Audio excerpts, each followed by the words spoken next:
सीधा रुख करेंगे आर्य समाज के शताब्दी समारोह की ओर, जहां पर सुदर्शन न्यूज के प्रधान संपादक डॉक्टर सुरेश चौहान की जी मौजूद है। आप सुनिए।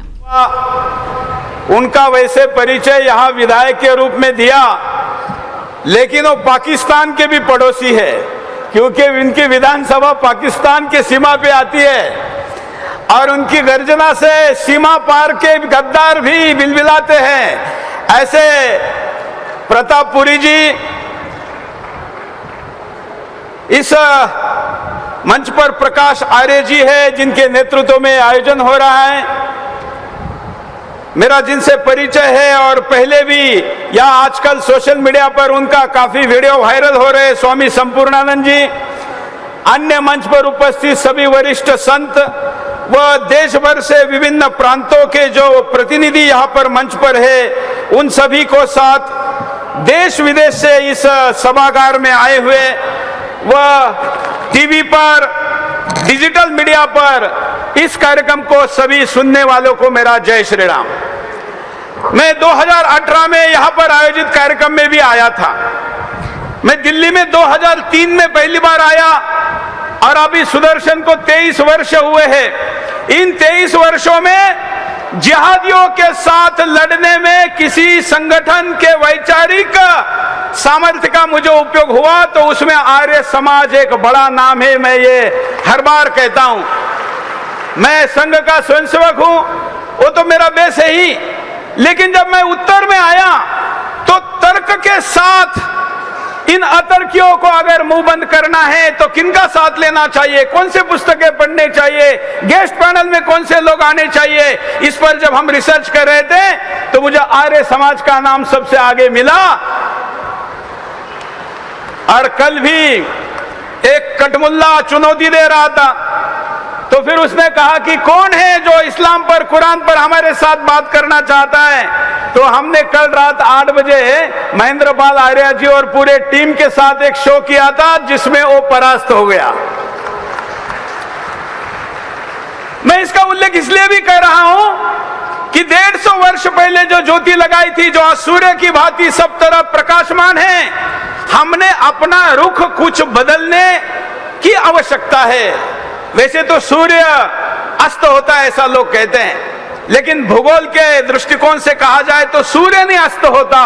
पृथ्वी अपनी दिशा बदलते समय आधा समय अंधेरे में रहती है, और मुझे लगता है कि जैसे पृथ्वी परिवर्तन करती है वैसे समाज परिवर्तन कर रहा है, और इसलिए वो अंधेरे में है। आर्य समाज का सूर्य का अस्त नहीं हुआ है। वो परिवर्तन क्या है, कैसे हो रहा है? कुछ तो प्रकृति का भी नियम है और कुछ हमारी सजगता की कमी है। देखिए, हम शास्त्र में तो पारंगत है, हम शास्त्र के लिए दुनिया में किसी से भी लड़ सकते हैं, टकराते हैं, उसको शास्त्रार्थ में पराजित करते, जीतते हैं। लेकिन दो चीजों में हमारी कमी है। एक, हम तो सज्जन हैं, इसलिए कमीने लोग क्या कर सकते हैं इसकी कल्पना हम नहीं कर सकते, ये हमारी कमी है। और इसलिए आज विश्व भर में, खास करके डिजिटल युग आने के बाद, ये जो डिजिटल युग के माध्यम से दुनिया भर में जो कल्चरल टेररिज्म और बुद्धि भेद करने की शक्तियों को सामर्थ्य मिला है, उन सामर्थ्य में हम कमजोर हैं। हमको स्वीकारना पड़ेगा। हम यहाँ पर केवल वाहवाही करने नहीं, चिंतन करके किसी संकल्प को करने आए हैं, इस पर मुझे पूरा विश्वास है। देखिए, इस देश को तोड़ने वाली शक्तियों के यूट्यूब के कितने सब्सक्राइबर हैं, उनके ट्विटर पर, एक्स पर कितने फॉलोअर हैं। आज आर्य समाज के दुनिया भर के लोग यहाँ बैठे हुए हैं। आर्य समाज के ट्विटर पर 16,000 लोग हैं, लेकिन प्रत्यक्ष लोगों की संख्या कितनी है? करोड़ों में है। यूट्यूब पर कितने लोग हैं? कुछ लाख में हैं। हमें मैदान में या शास्त्रार्थ के मंच पर जितनी ताकत लगानी चाहिए, उतनी ही ताकत डिजिटल मीडिया में भी लगानी चाहिए। ये मेरे आपको आज के मंच से अपील है। आप लोग सहमत है कि नहीं? हाथ उठाकर बताइए, सहमत हैं? हर मैदान में आर्य समाज होना चाहिए। तो फिर केवल शास्त्रार्थ के मैदान में ही क्यों, वहां पर भी होना चाहिए। टीवी की चिंता मत करिए। टीवी के मैदान में सुरेश चौहान के सुदर्शन टीवी आपके साथ है और सब पर भारी है। आज ये कार्यक्रम इतना बड़ा, विद्वान आए हुए हैं, दुनिया भर से आर्य समाज आए हुए हैं। यहां सिर्फ अगर न्यूज चैनल के नाम पर आज कोई उपस्थित है तो सिर्फ सुदर्शन न्यूज है। हम तो रहेंगे ही, आप नहीं बुलाएंगे फिर भी रहेंगे, लेकिन डिजिटल माध्यमों में हमको आगे आना चाहिए। और आज यहाँ कोने कोने पर हमारा QR कोड लगाना चाहिए कि हमारे YouTube पर यहाँ फॉलो करिए, हमको ट्विटर पर यहाँ फॉलो करिए, हमें अन्य जितने भी सोशल मीडिया प्लेटफॉर्म है उन पर फॉलो करिए, क्योंकि वहां जो कुतर्की बैठे हुए हैं उन कुतर्कियों को जवाब देने की क्षमता आर्य समाजियों में है। इस पर मेरा पूरा विश्वास है और इसलिए मैं ये कोई सलाह देने नहीं आया हूं, मैं आपकी मदद मांगने आया हूं कि आज सनातन को आपके शौर्य, आपके पराक्रम, आपकी बुद्धि, आपके तर्क की आवश्यकता है और उस मैदान पर आपकी प्रस्तुति होनी जरूरी है। दूसरा, जहां हम कम हैं, स्वतंत्रता के बाद हमने ऐसा मान लिया कि अब 100 नंबर पर फोन करेंगे तो हमारी सारी सुरक्षा की जिम्मेवारी पुलिस ले लेगी। सीमा की सुरक्षा की तो मुझे ज्यादा चिंता नहीं है, क्योंकि सीमा पर हमारे देश का सैनिक खड़ा है, उसने 1 सेंटीमीटर भी शत्रु को अंदर घुसने नहीं दिया है। हमें सैनिकों पर नाज है।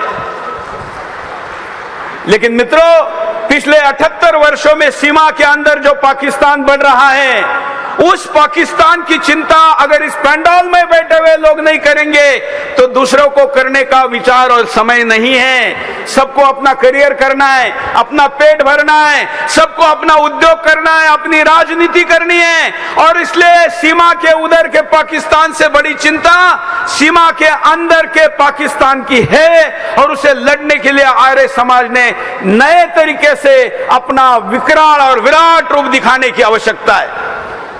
शास्त्र हमारे साथ है ही, लेकिन हम शस्त्रों में ऐसा एक भूमिका बनाई गई कि अगर हम शस्त्र साथ में रखेंगे तो अपराधी हो जाएंगे।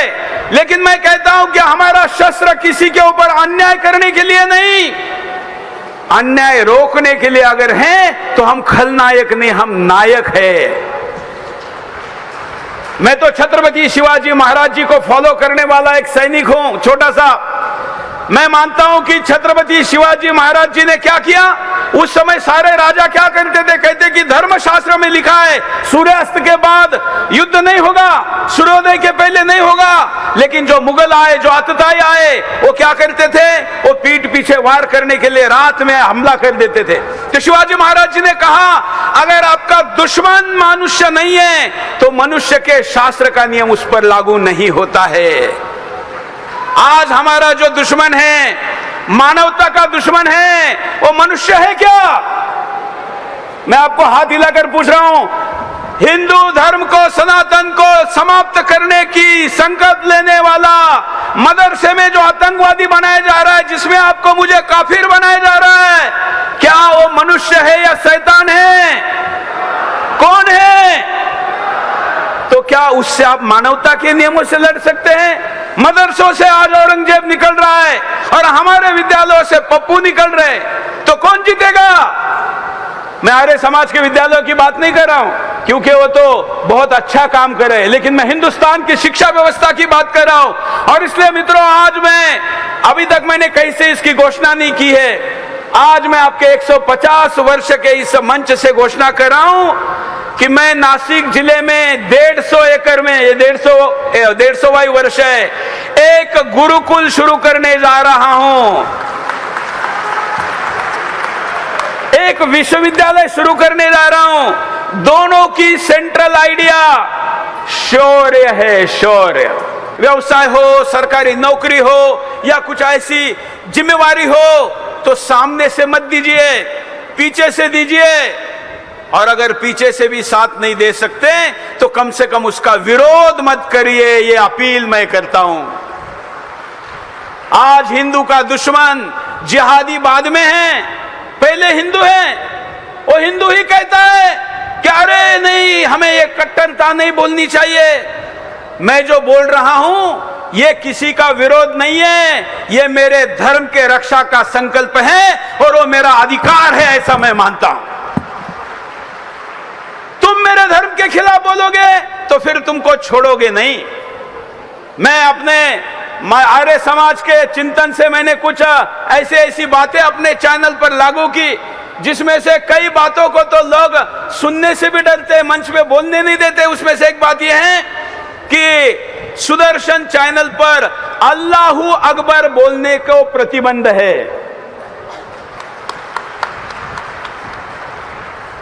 भाई अल्लाहू अकबर का मतलब क्या होता है? अल्लाह ही सबसे बड़ा, यही होता है ना। तो हम कहते हैं फिर अल्लाह महादेव से बड़ा कैसे हो गया? अब जब आप ऐसा बोलते हैं तो सामने वाले का मुंह बंद हो जाता है और उसको पता है कि यहां तो सुदर्शन को नियंत्रित करने की शक्ति उनके पास नहीं है। आज हमें हर व्यक्ति को ऐसे मुद्दों को उठाना चाहिए जिन मुद्दों के उत्तर उनके पास नहीं है। दुर्भाग्य से राजनीतिक क्षेत्र के लोग विवादों से बचना चाहते हैं, लेकिन हमें तो राजनीति करनी नहीं है, हमें तो धर्म रक्षा का काम करना है। तो हमने विवाद, हमारे तो हम मराठी में कहते हैं, कुछ महाराष्ट्र के लोग भी आए हुए हैं, विवाद पांचवीला पूजलेला है। मतलब आपका पांचवा दिन जिस दिन होता है उसी दिन आपकी विवाद की पूजा हुई है। और ध्यान रखना, आजकल निर्विवाद कोई नहीं हो सकता। निर्विवाद होने के चक्कर में अपने सिद्धांतों को छोड़ने का पाप हमने नहीं करना है। हमें ईश्वर प्रदत्त वेदों ने बताया हुआ है कि यह सर्वश्रेष्ठ है और ये वेद हर घर में जाना हमारा कर्तव्य है। लेकिन आज एआई का युग है। आज मैं नोएडा से यहां आने तक कुछ बीच में रिसर्च कर रहा था, तो मैंने देखा कि वेद बताने का काम आर्टिफिशियल इंटेलिजेंस में चैट जीपीटी पे, जेमिनी पे, कोपायलट पर हमारी संस्थाएं नहीं कर रही है। वो कौन कर रही है? अमेरिकी संस्थाएं कर रही है। तो कल आर्य समाजी वेदों का असली अर्थ जो बताते हैं उसका नैरेटिव चेंज हो सकता है और वहां पर अमेरिकन कंपनियों ने जो व्याख्या वेदों की गई है उसकी व्याख्या बताई जा सकती है। आज मैं वेदों के क्योंकि मुझे पता था इस मंच पर जाकर वेदों की बात करनी है, और इसलिए आर्टिफिशियल इंटेलिजेंस के युग में भी जैसे मैंने डिजिटल की बात की, डिजिटल सोशल मीडिया में हमारा रिप्रेजेंस होना चाहिए, वैसे एआई में भी हमें एक विंग बनानी चाहिए। माननीय अध्यक्ष जी और विनय जी तो हमारे बहुत अच्छे मित्र है। विनय जी, मैं आपको अपील करता हूं कि एआई में वेदों की सही जानकारी देने के लिए एक टीम की घोषणा ये मंच समाप्त होने के पहले होनी चाहिए। उसमें जो भी तकनीकी सपोर्ट चाहिए होगा, सुदर्शन आपके साथ रहेगा, ये मेरा वचन है। आपने मुझे बुलाया, मैंने अपनी बिंदास बात कहने के मंच बहुत कम होते, वो कही किसी को बुरी लगी होगी तो भी वापस नहीं लूंगा, क्योंकि सुनाने के लिए बोला हूं। जय श्री राम। बंधुओं, आदरणीय सुरेश जी का बहुत बहुत धन्यवाद। और हमने नहीं बुलाया भैया, ध्यान देना, कार्यक्रम ही आपका है तो हम बुलाएंगे क्यों आपको? हर उस व्यक्ति का जो हिंदुस्तान को एक नया हिंदुस्तान बनाना चाहता है और हिंदुस्तान को हिंदुस्तान बनाना चाहता है, हर उसका लिए कार्यक्रम है।